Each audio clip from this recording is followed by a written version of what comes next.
Allez, ouvrez vos Bibles à Matthieu chapitre 14, s'il vous plaît. Alors, moi, je vis à Lynchburg, en Virginie.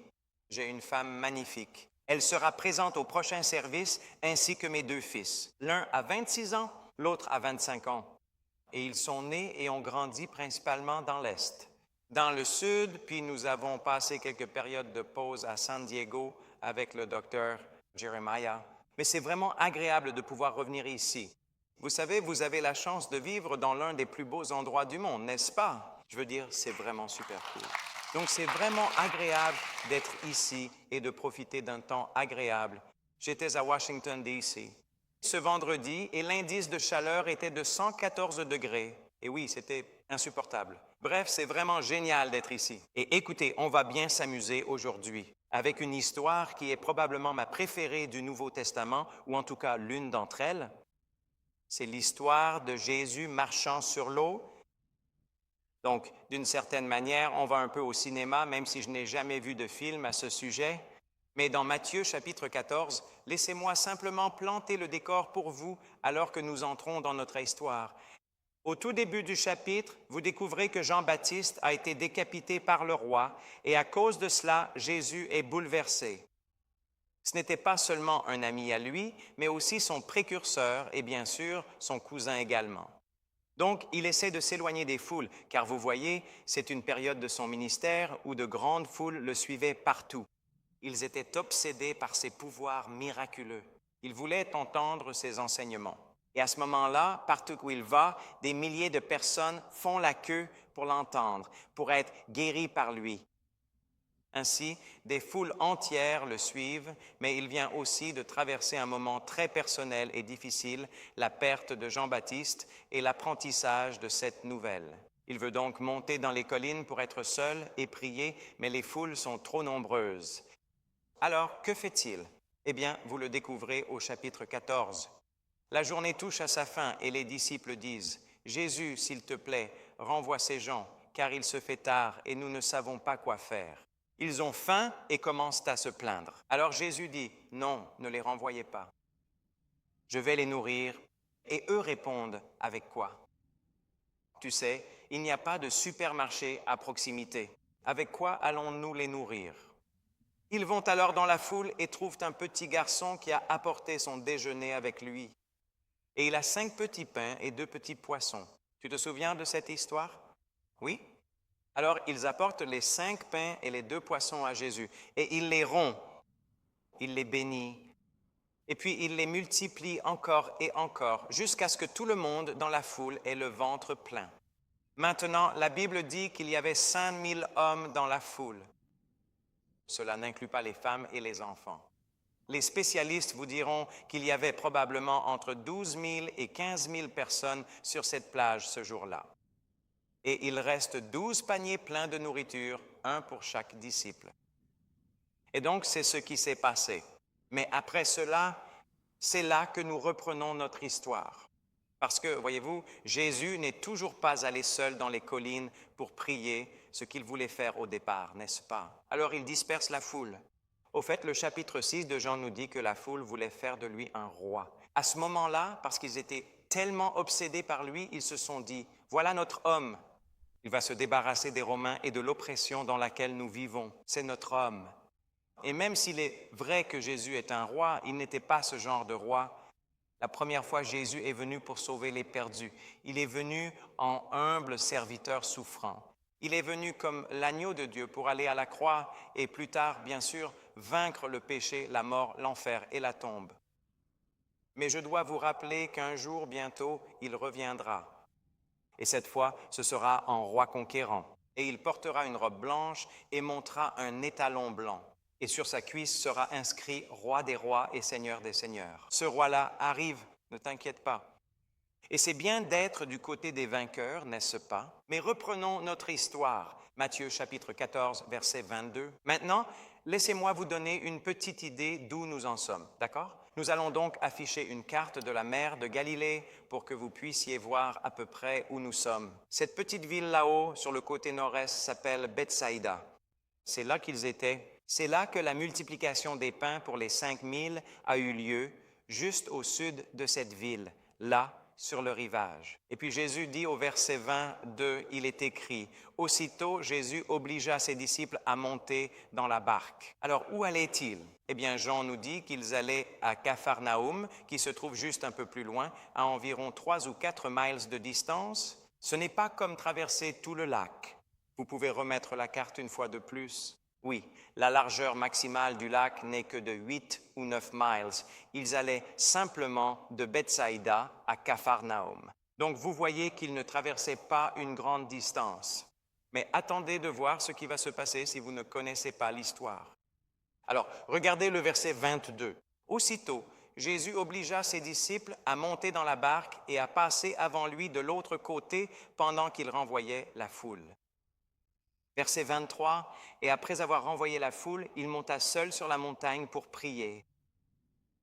Le soir venu, Jésus était là, seul sur le flanc de la montagne. Mais la barque qui transportait les disciples se trouvait maintenant au milieu de la mer. Jean indique que la barque était à 3 ou 4 miles du rivage. Pourquoi se sont-ils éloignés autant du rivage alors qu'ils n'avaient qu'une courte distance à parcourir? Je vais vous dire pourquoi. Parce qu'une énorme tempête s'est levée et la barque était battue par les vagues. La Bible dit, et j'adore cette expression, que le vent était contraire. Parfois, la Bible formule les choses d'une manière qui semble tellement, vous savez, mais en réalité, c'était comme un ouragan, une force, des vents violents. Voilà ce qui s'est produit. Et donc, ils sont emportés au large et c'est une barque à rame. Il ne faisait qu'avancer à la rame avec ses barques. Elle mesure environ 7 à 9 mètres de long et 2,30 mètres de large. J'ai d'ailleurs vu un modèle de l'une d'elles là-bas en Israël. Et elle pouvait accueillir environ 15 personnes. Bien sûr, nous savons qu'il y a 12 disciples. Plusieurs d'entre eux sont des pêcheurs. Donc ils savent comment manœuvrer un bateau. Mais à cause du vent, ils n'y arrivent pas. Et donc, ils sont simplement emportés vers le milieu de la mer. Maintenant, ça peut sembler un peu étrange quand on parle de choses qui paraissent si insignifiantes, mais après avoir été là-bas et avoir moi-même vécu l'une de ces tempêtes, je comprends totalement. Quand je lisais cette histoire, je me disais, comment est-ce possible? On dirait qu'ils sont sur un petit lac. Rien de grave. Eh bien, rappelez-vous, ils n'avaient pas 2 moteurs de 400 chevaux sur cette embarcation et sur la mer de Galilée, quand une tempête éclate, on ne soupçonne pas sa rapidité. Voici ce qui s'est passé.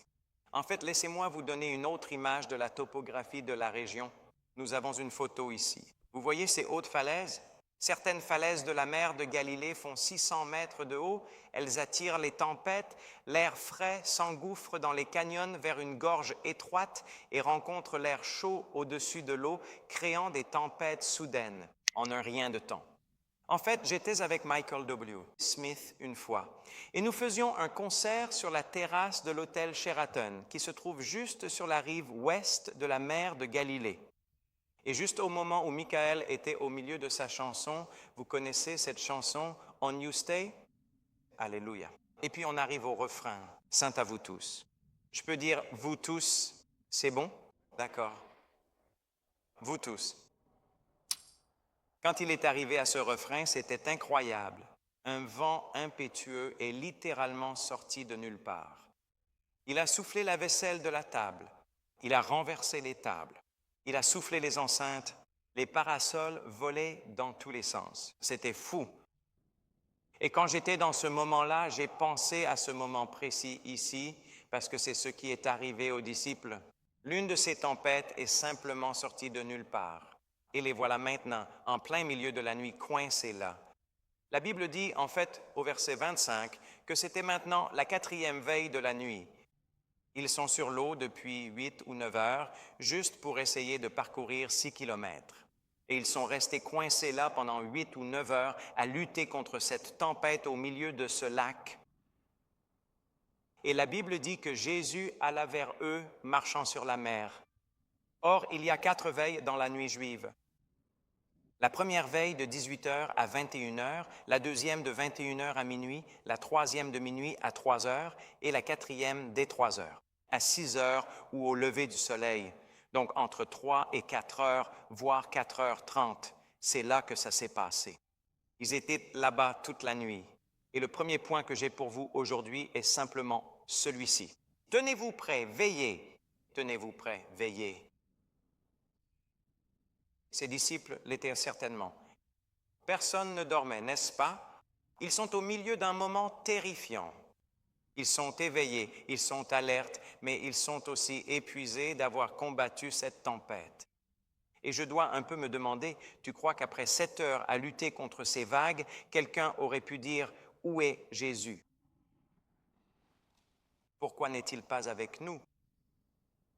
Tu t'es déjà posé cette question?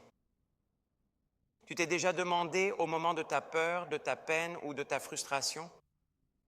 Ou ta douleur, même en regardant les infos, franchement, tu t'es déjà demandé où est Dieu? Où est Jésus dans tout ça? Moi, oui. Ce qui est intéressant, c'est que pendant que les disciples avaient les yeux fixés sur la tempête, Jésus avait les yeux fixés sur eux. On ne lit pas cela dans le récit de Matthieu, mais on le lit dans celui de Marc qui raconte la même histoire.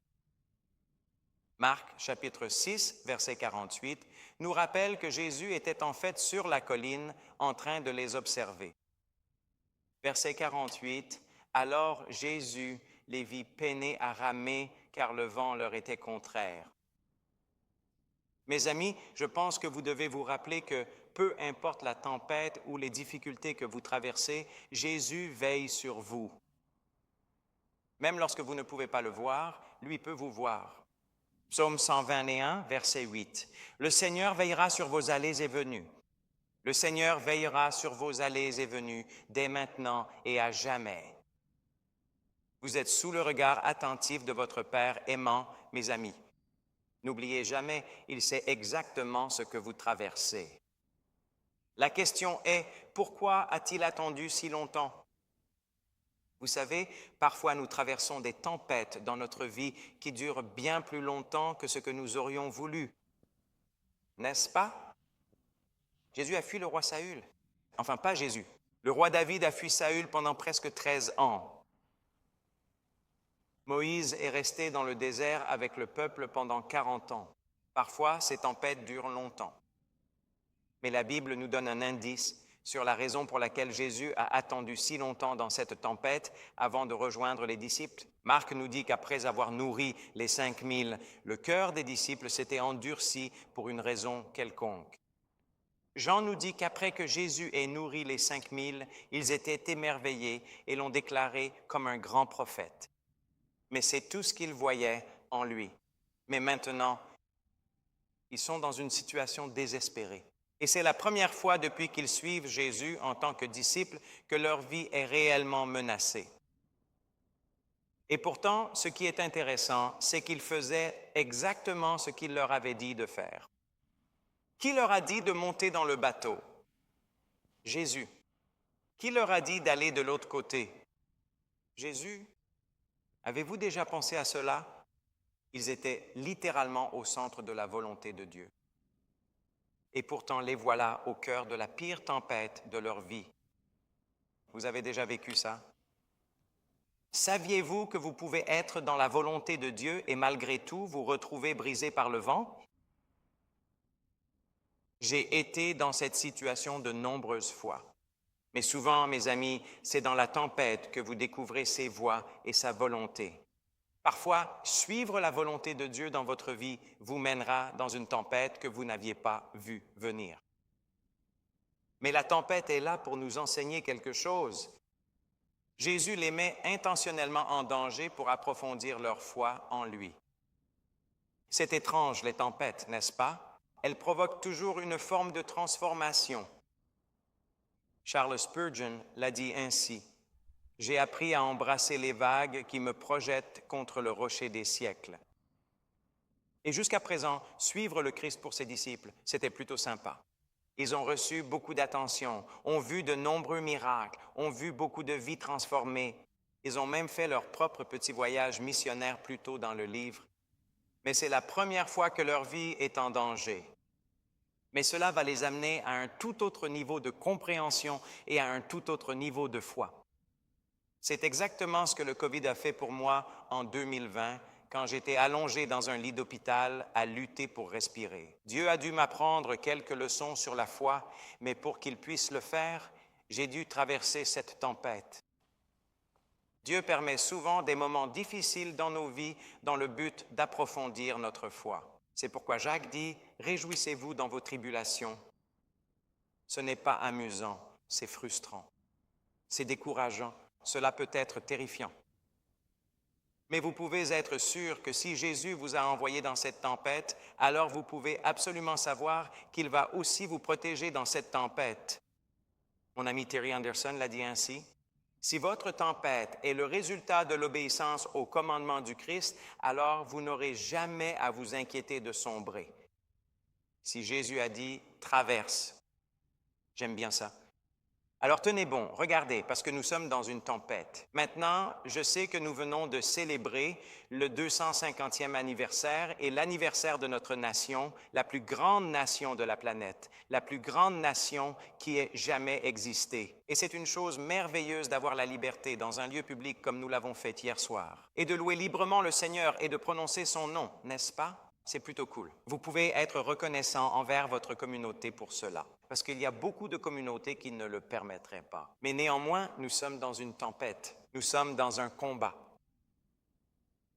Et ce n'est pas un combat contre les autres, c'est un combat contre les principautés, les puissances et les dominateurs des ténèbres. Nous sommes toujours en guerre, les amis, et c'est la 4e veille. Les choses sont parfois très sombres. Ne t'endors pas maintenant, disciple, car l'aube arrive bientôt. Alors, reste en veille. Et tu peux te demander, sur quoi devons-nous veiller? Sur quoi exactement? Laisse-moi t'en donner un, la vérité. Tu sais, nous vivons à une époque où il y a une érosion de la vérité qui se produit sous nos yeux et dans notre nation. En fait, le dictionnaire Webster dit que nous vivons dans une ère post-vérité. C'était le mot de l'année en 2019, post-vérité. N'est-ce pas encourageant? C'est essentiellement une société relativiste où nous pouvons établir les règles et jouer à Dieu pour nous-mêmes. C'est un état d'esprit où ta vérité est plus importante que la vérité. Et tu peux définir ce qu'est ta vérité. Et la grande règle du relativisme, c'est que tant que tu ne m'offenses pas avec ta vérité et que tu n'es pas intolérant envers la mienne, alors on peut tous s'entendre, non? C'est la grande règle. Chacun définit sa propre vérité. On décide du bien ou du mal sans norme morale absolue. Celle-ci émane de Dieu, non de l'homme. Et quand on vit dans une société où chacun peut définir sa propre vérité, alors le tissu moral commence à s'effilocher et finalement, on se retrouve là où nous sommes aujourd'hui, où ce qui est bien et ce qui est mal est déterminé par l'éducation reçue, le niveau d'instruction, l'environnement social ou tout autre facteur, sauf quelque chose d'absolu, comme la parole de Dieu. Et en conséquence, tout est alors remis en question. Et avant même que vous ne vous en rendiez compte, lorsque vous levez les yeux, Satan a une société exactement là où il la veut, dans une réalité de la vérité confuse, déformée et redéfinie, qui n'est en réalité pas une vérité du tout. Et si suffisamment de personnes dans notre société et parmi nos dirigeants adhèrent à cette vision déformée, eh bien, alors nous pouvons influencer et façonner notre culture comme nous le souhaitons, n'est-ce pas? Alors ils travaillent sans relâche pour introduire cette philosophie dans les salles de classe et dans les manuels scolaires. Et dans les postes à tous les niveaux du gouvernement, dans les médias de masse, dans les films, dans les émissions de télévision, dans les livres grand public, dans la culture populaire, la musique, à tous les niveaux du sport, même dans la célébration des fêtes et dans certains cas, même depuis les chaires de nos églises. Et s'ils y parviennent, alors en une seule génération de 20 ans, une seule, la vérité telle que nous la connaissons aura disparu ou, au minimum, aura été redéfinie.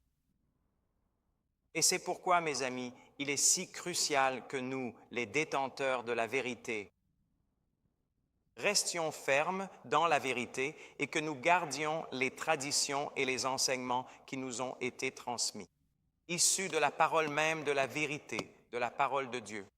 Alors veille, disciple. Tiens-toi prêt, veille, Église de Dieu. Tiens-toi prêt, veille, Église Compass, et lis la vérité. Remplis ton esprit de la vérité. Recherche la vérité. Embrasse la vérité. Défends la vérité. Définis la vérité. Dis la vérité. Vis la vérité. Tiens-toi prêt, veille sur la vérité. Tiens-toi prêt, veille sur ton cœur. La Bible dit, garde ton cœur plus que toute autre chose, car de lui viennent les sources de la vie. Tu sais pourquoi? Parce que Satan parcourt la terre, cherchant qui il pourra dévorer. Tiens-toi prêt, veille sur ta famille. Vous avez cet événement qui arrive, messieurs, le 14 août. Je vous encourage vivement à y être. Tu sais pourquoi? Parce que ta famille a besoin de toi. Maman, votre famille a besoin de vous. Nous devons être présents. Prions pour nos familles face à la tempête. Mon pasteur disait, on est soit dans la tempête, soit on en sort, soit on y entre. Encourageant pour un matin ensoleillé, non? Mais c'est vrai. Tiens-toi prêt, veille, car l'ennemi rôde de tout près et veut te faire tomber. Tu sais que la Grande Muraille de Chine, tu y es déjà allé? Quelqu'un est-il déjà allé à la Grande Muraille de Chine? C'est vraiment impressionnant. Tu étais là au premier service. Content de te revoir. Tu sais quoi? La Grande Muraille de Chine est incroyable parce qu'il a fallu 2500 ans pour la construire. Elle fait plus de 21 000 kilomètres de long. En moyenne, elle fait 7,5 mètres de haut et 4,3 mètres de large. Il a fallu 2500 ans pour la construire et seulement 100 ans pour la franchir. Tiens-toi prêt et veille. Tu sais comment ils ont franchi la muraille de Chine? Oh, ils ne sont pas passés par-dessus. Quelqu'un a finalement eu une idée brillante. Ils ont soudoyé le gardien de la porte et sont passés tout droit. Les amis, c'est comme ça que Satan agit. Ne laissez pas les vents de notre culture, la tentation du malin ou la faiblesse de vos propres convictions vous faire tomber. Tenez bon, veillez. Deuxièmement, sortez de la barque. Oh, ça commence à devenir amusant maintenant. Regardez ça, verset 26. Je commence vraiment à vous apprécier. Je vais vous le dire tout de suite. C'est une super église. Verset 26. Et quand les disciples le virent marcher sur la mer, le étant bien sûr Jésus, j'adore la façon dont la Bible, et c'est encore une autre façon dont la Bible formule les choses. Ça me fait rire. Il est écrit, ils étaient troublés. Tu m'étonnes. Sérieusement, voyons. Laissez-moi vous le dire dans le bon vieux parler du sud de la Virginie. Ils étaient en train de paniquer, les amis, genre complètement paniqués. Ils se disaient, c'est un fantôme. Et ils crièrent de peur. Verset 27. Mais aussitôt, Jésus leur parla. Et encore une fois, ça me fait vraiment rire. Écoutez, il y a du vent partout, il y a du tonnerre, il y a des éclairs, il y a des vagues. Il est à 30 ou 40 mètres au large et il marche dessus. Vous pensez vraiment qu'il a dit « Ayez bon courage » ? C'est moi, n'ayez pas peur. Non. Il a dit « Ayez bon courage ». Calmez-vous, les amis. C'est moi. Détendez-vous. Laissez-moi vous donner la traduction plus littérale. Et cela vient directement du grec. Écoutez bien. Jésus a dit « Faites attention, je suis ». N'ayez pas peur. C'est comme ça qu'il l'a dit. C'est la traduction littérale du grec. Est-ce que ça vous rappelle des souvenirs? Peut-être de l'Exode, quand Dieu parlait à Moïse et que Moïse a dit « Comment dois-je t'appeler » Et Dieu a dit « Tu m'appelleras Yahweh. Je suis celui qui suis. » Mes amis, ils ont regardé cette eau et ils ont vu le grand « Je suis » au cœur de cette tempête. Et il leur criait en retour, calmement mais d'une voix forte, « Arrêtez d'avoir peur. » Parce qu'il était là. Il contrôlait la situation. La tempête elle-même était sous ses pieds. C'est lui qui a créé cette eau à l'origine. Alors il est simplement là, en train de s'amuser à marcher dessus. Et vous devez vous en souvenir parce que la prochaine fois que vous affronterez votre tempête, il faudra vous en rappeler. Le grand je suis est avec vous, a toujours été avec vous et ne vous abandonnera jamais, ni ne vous délaissera. Dans votre faiblesse, le grand je suis est fort. Dans ta douleur, le grand je suis est présent. Dans ton errance, le grand je suis est là, il attend. Dans ta peur, le grand je suis est fidèle et il est ici. Alors, souviens-toi, la chose même qui trouble les disciples est sous ses pieds et il contrôle tout parfaitement. Et puis, au verset 28, c'est parti. Pierre répondit. Et comme toujours, Pierre, n'est-ce pas? Tu sais, on ne lit jamais. Et puis Philippe prit la parole avec audace. Non, Philippe est sur le bateau. Il est là, genre. Matthieu est là-bas en train de compter de l'argent. Pierre répondit et dit, « Seigneur, si c'est toi, ordonne-moi de venir vers toi sur l'eau. » Faites attention à ce que vous demandez. Genre, je ne vous conseillerais pas de prier pour la patience. Je plaisante, bien sûr. Priez pour la patience. Et Jésus dit au verset 29, « Viens. » Ou alors, allez, mon grand, voyons ce que tu as dans le ventre. Oh, là, ça devient sérieux, n'est-ce pas? Et d'ailleurs, c'est à ce moment-là que la plupart des gens s'arrêtent dans leur parcours, juste là. Le fondateur d'Atari a dit un jour, tout le monde a une bonne idée. Mais ce sont ceux qui sortent de la douche, se sèchent et font quelque chose qui change le monde. Pierre doit prendre une décision ici et maintenant. Est-ce que je reste ou est-ce que je sors? Parce qu'il a lancé le défi et Jésus a dit, « Allez, viens. » Mais c'est là que tout le monde s'arrête, juste là. Vous tous, j'ai prié à propos de cette grande opportunité et je vais faire un pas de foi. D'accord, vas-y. Et puis ils ne le font pas. Sortir de la barque demande beaucoup de courage et cela comporte des risques. Maintenant, laissez-moi vous donner un conseil. Ne ratez pas ça. À moins que Jésus ne vous appelle à sortir de la barque, ne le faites pas. Parce qu'il y a une différence entre la foi et la folie. Amen. Mais s'il vous appelle, alors il vaut mieux y aller parce que vous seriez désobéissant si vous ne le faisiez pas. Et quand Pierre est descendu de la barque, le voilà parti. Incroyablement, il a marché sur l'eau, tout simplement. Cela n'avait jamais été fait auparavant, jamais fait depuis. Pierre a fait ce qu'aucune autre personne n'a jamais fait. Il a marché sur l'eau. Et vous savez, on critique souvent Pierre, mais il faut lui reconnaître ça. Il avait de l'audace et du courage et il l'a fait. Il a osé sortir. Et souvenez-vous, tous les autres avaient trop peur pour même y penser, n'est-ce pas? Tous les autres sont dans la barque. Ils se disent, oh, voilà encore Pierre qui fait du Pierre. Ouais, eh bien, vous savez quoi? Ils sont tous morts. Il n'y a qu'un seul gars qui peut l'inscrire sur sa pierre tombale. Pierre ici repose. Il a marché sur l'eau. Il faut du courage. Cela demande de prendre un risque. Mais vous savez quoi? Il n'existe aucun choix sans risque. Il n'y a que des choix qui impliquent de prendre un risque. Il a fait ce choix. Quelle opportunité nous avons tous de faire quelque chose comme ça? Est-ce que je peux vous encourager? Faites un pas et accomplissez quelque chose par la foi qui nécessite que Dieu agisse dans votre vie. Pour Pierre, c'était tout ou rien. Abe Lincoln a dit, « Montrez-moi une personne qui n'a jamais échoué et je vous montrerai une personne qui n'a jamais rien accompli. » J'aime la façon dont Winston Churchill l'a formulé. Il a dit, « Le succès, c'est passer d'un échec à l'autre sans perdre son enthousiasme. » J'adore ça. Ce n'est probablement pas exactement comme il l'a dit, mais j'ai essayé. Pierre saisit cette opportunité. Vous savez quoi? Je gère.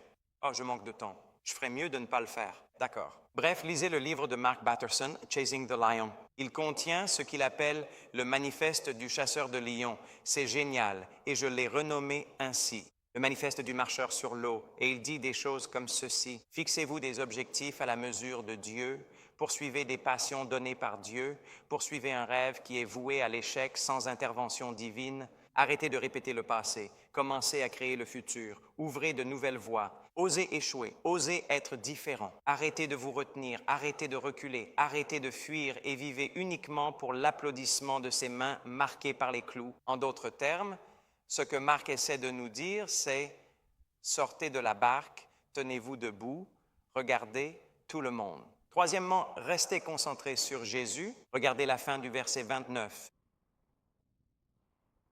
Il a marché sur l'eau, et puis la Bible dit ceci, pour aller vers Jésus. Où allait-il?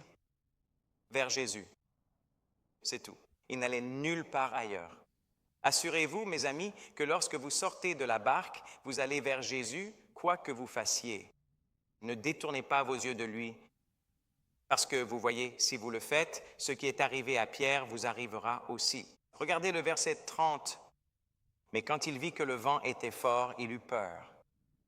La peur a pris le dessus. Or, Pierre savait déjà que le vent soufflait fort.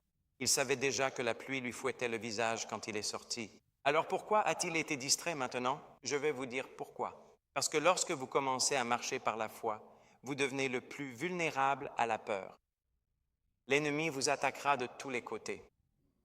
Souvent, nos plus grandes défaites surviennent juste après nos plus grandes victoires. Et ce que Pierre a oublié à ce moment-là, c'est ce que vous et moi devons nous rappeler en cet instant. Et c'est qu'il était plus en sécurité sur l'eau avec Jésus que dans la barque sans lui.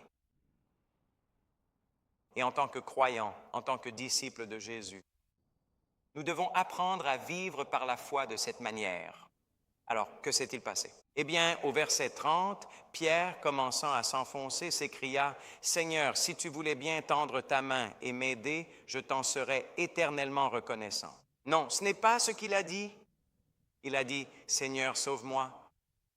Juste sauve-moi. » Parfois, je pense que des gens viennent à l'Église comme ça et on a l'impression qu'on doit connaître plein de versets bibliques. On a l'impression qu'on doit se donner un certain genre. On a l'impression qu'on doit être quelqu'un, faire quelque chose.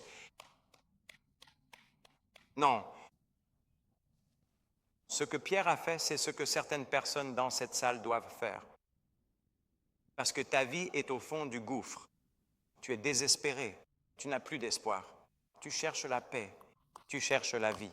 Tu cherches un but. Et tout ce que tu as à faire, c'est simplement dire, « Seigneur, sauve-moi. » Et tu sais ce qu'il fera? Il le fera. Il te pardonnera tes péchés, te délivrera et sauvera ton âme. Et c'est ce qu'il a fait pour Pierre. Il s'est penché vers lui. Et la Bible dit qu'il a tendu la main et a attrapé Pierre. Et puis il lui a dit, « Oh, toi qui as peu de foi, pourquoi as-tu douté ?» Pierre a douté parce qu'il a fixé ses yeux sur le problème et cela a rempli son cœur de peur. Mes amis, quand vous gardez les yeux fixés sur Jésus, cela remplit votre vie de foi. Vous savez pourquoi? Parce que la peur et la foi s'excluent mutuellement. La foi annule la peur et la peur annule la foi. Et si tu veux marcher dans l'une, tu dois choisir l'une ou l'autre. Et si tu marches dans la foi, cela annulera ta peur. Si tu marches dans la peur, cela diminuera ta foi. Et les disciples avaient tendance à surestimer l'ampleur de leurs problèmes tout en sous-estimant la puissance de Dieu. Alors voici un petit mot pour toi. Au lieu de dire à Dieu à quel point tes problèmes sont grands, pourquoi ne commencerais-tu pas à dire à tes problèmes à quel point ton Dieu est grand?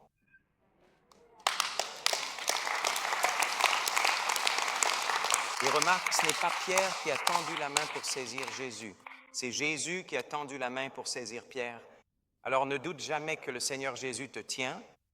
Ne détourne jamais ton regard de lui, sinon tu couleras. Garde les yeux fixés sur Jésus. Alors reste en alerte. Sors de la barque. Reste concentré sur Jésus. Puis-je t'en donner un de plus avant de conclure? Et si tu fais ces choses, tu vois, tu auras le privilège de voir ce que seul Jésus peut faire. Jésus a fait taire la tempête. Verset 32, « Et lorsqu'ils montèrent dans la barque, le vent s'apaisa. Tout s'est simplement arrêté. Ceux qui étaient dans la barque vinrent et l'adorèrent, dit la Bible, en disant véritablement, « Tu es le Fils de Dieu. » Réalises-tu que c'est la première fois dans toute l'Écriture que les disciples adorent réellement Jésus? Parce que c'est la première fois qu'ils réalisent enfin, « Waouh, il n'est pas seulement un prophète, il n'est pas seulement un enseignant vraiment génial. Il est Dieu fait chair. » Et ils l'ont adoré, ils l'ont adoré. Non seulement il a marché sur l'eau de sa création, mais maintenant toute la création s'incline devant lui. Parfois, je pense que si nous n'adorons pas avec plus de passion dans nos vies, c'est simplement parce que nous ne voyons pas Jésus tel qu'il est vraiment. Les disciples ont enfin vu Jésus tel qu'il est. Alors, pour conclure, laissez-moi simplement vous rappeler qui il est et ce qu'il peut faire. Parce que lorsque vous le voyez tel qu'il est, vous ferez ce que les disciples ont fait. Vous voudrez l'adorer de tout votre cœur parce qu'il est l'image du Dieu invisible. Il est le premier-né de toute la création. Car c'est par lui que tout a été créé dans le ciel et sur la terre, les choses visibles et invisibles, les trônes, les dominations, les principautés et les puissances. Tout a été créé par lui et pour lui. Ces passages, ces versets placent Jésus. Il est la figure centrale de toute l'histoire. Tu ne peux pas l'embrasser entièrement, mais lui t'entoure de ses bras. Tu ne peux pas comprendre tout ce qu'il est, mais lui sait tout de toi. Tu ne peux pas saisir l'ampleur de sa puissance, mais tu ne peux pas non plus sonder la profondeur de son amour. Mais il est assez fort pour contrôler toute la création et pourtant assez doux pour se pencher et te relever. Il est le lion de Juda. Il est l'agneau sacrificiel. Il est le sauveur qui règne pour toujours. Il est roi des rois et seigneur des seigneurs. Il est prince de la terre et Dieu puissant. Il est merveilleux conseiller. Il est le lys des vallées, l'étoile brillante du matin. Il est le premier et le dernier, l'alpha et l'oméga. C'est lui qui peut sauver ton âme. C'est lui qui peut te donner l'espérance pour toujours. C'est lui qui peut te pardonner tes péchés. Le vois-tu? Il est le seul qui puisse te sauver. Alors veille, sors de la barque, reste concentré sur Jésus. Et quand toute cette tempête sera passée, et même au milieu d'elle, et même avant qu'elle ne commence, adore son saint nom. Allez, levons-nous ensemble et faisons-le. Allons-y. Oh oui, chantez. Allez. Seigneur, ton saint nom est le plus élevé de tous. Ton nom est infiniment plus grand que tout ce qui existe. Ton nom est souverainement élevé au-dessus de tous les autres noms. Tous les trônes, toutes les puissances, toutes les dominations. Absolument tous, sans aucun doute. Les pouvoirs et les positions. Oh, il faut qu'on chante ça encore une fois. Ton nom est le plus élevé. Oh, j'ai dit. La renommée de ton nom est tout aussi élevée que ton nom lui-même. Prononce ce nom dans la tempête. Prononce ce nom dans les nuits. Prononce ce nom dans les vallées. Prononce ce nom dans tes difficultés. Prononce ce nom dans ta peine. Prononce ce nom dans ta santé. Sache que ton nom a été envoyé directement depuis la surface lunaire. Et même les anges pleurent amèrement. Toute la création s'écrie d'une voix puissante. Saint, Saint, Saint est le Seigneur Dieu. Tu es élevé au-dessus de tous les cieux. Saint est ton nom pour l'éternité. L'exaltons. Tu es saint pour toujours, oui. Oh, écoute maintenant ton peuple fidèle chanter avec joie. Oui, chanter pour toi. Entends ton roi, ton peuple chanter ensemble. Saint, Saint, Saint est le Seigneur, l'Éternel Tout-Puissant, le seul vrai roi des rois. Toi qui es souverainement saint, tu le demeureras immuablement pour l'éternité infinie. Saint, absolument saint, 3 fois saint, tu restes le Dieu saint à jamais, aujourd'hui, demain et pour tous les siècles des siècles. Tu le seras toujours. Tu seras pour toujours. Tu es saint, 3 fois saint, Seigneur Dieu de l'univers, toi qui es saint pour l'éternité et pour les siècles des siècles, à jamais. Pouvons-nous louer Dieu aujourd'hui? Il en est digne. Que Dieu vous bénisse, Compass Church.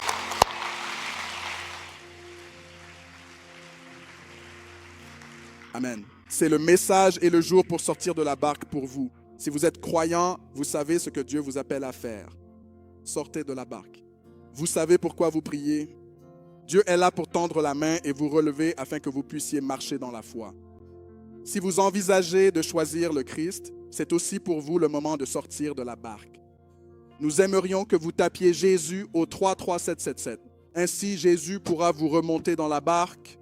C'est le jour pour choisir le Christ, se détourner d'une vie de péché, croire en lui afin qu'il puisse vous montrer comment le suivre. Immédiatement après ce service, si vous venez de placer votre confiance en Christ, veuillez vous rendre à notre espace prochaine étape afin que nous puissions prier avec vous. Nous pouvons vous montrer comment marcher avec le Christ. Nous vous offrirons une Bible afin que vous puissiez marcher avec nous et devenir ce disciple que Dieu vous appelle à être. Veuillez vous joindre à moi dans la prière alors que nous concluons ce matin saint. Seigneur Dieu, merci pour ce message. Ce message est pour tout le monde, Seigneur Dieu, ceux qui marchent déjà avec le Christ et ceux qui choisissent maintenant de marcher avec toi, Seigneur Dieu. Aide-nous tous comme un seul corps uni à apprendre à entrer dans une vie de foi, Seigneur Dieu. Que le Seigneur vous bénisse et vous garde. Que le Seigneur fasse briller sa face sur vous et vous accorde sa grâce. Que le Seigneur tourne sa face vers vous et vous donne la paix. Amen. Que Dieu vous bénisse. Que Dieu vous bénisse.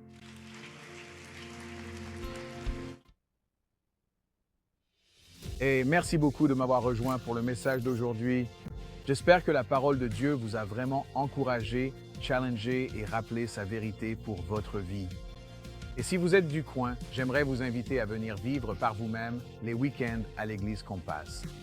Nous nous réunissons chaque week-end pour un culte puissant, un enseignement biblique inspirant et d'excellents programmes pour les enfants et les adolescents, le tout dans une ambiance familiale très chaleureuse et accueillante. Il y a une place pour vous ici.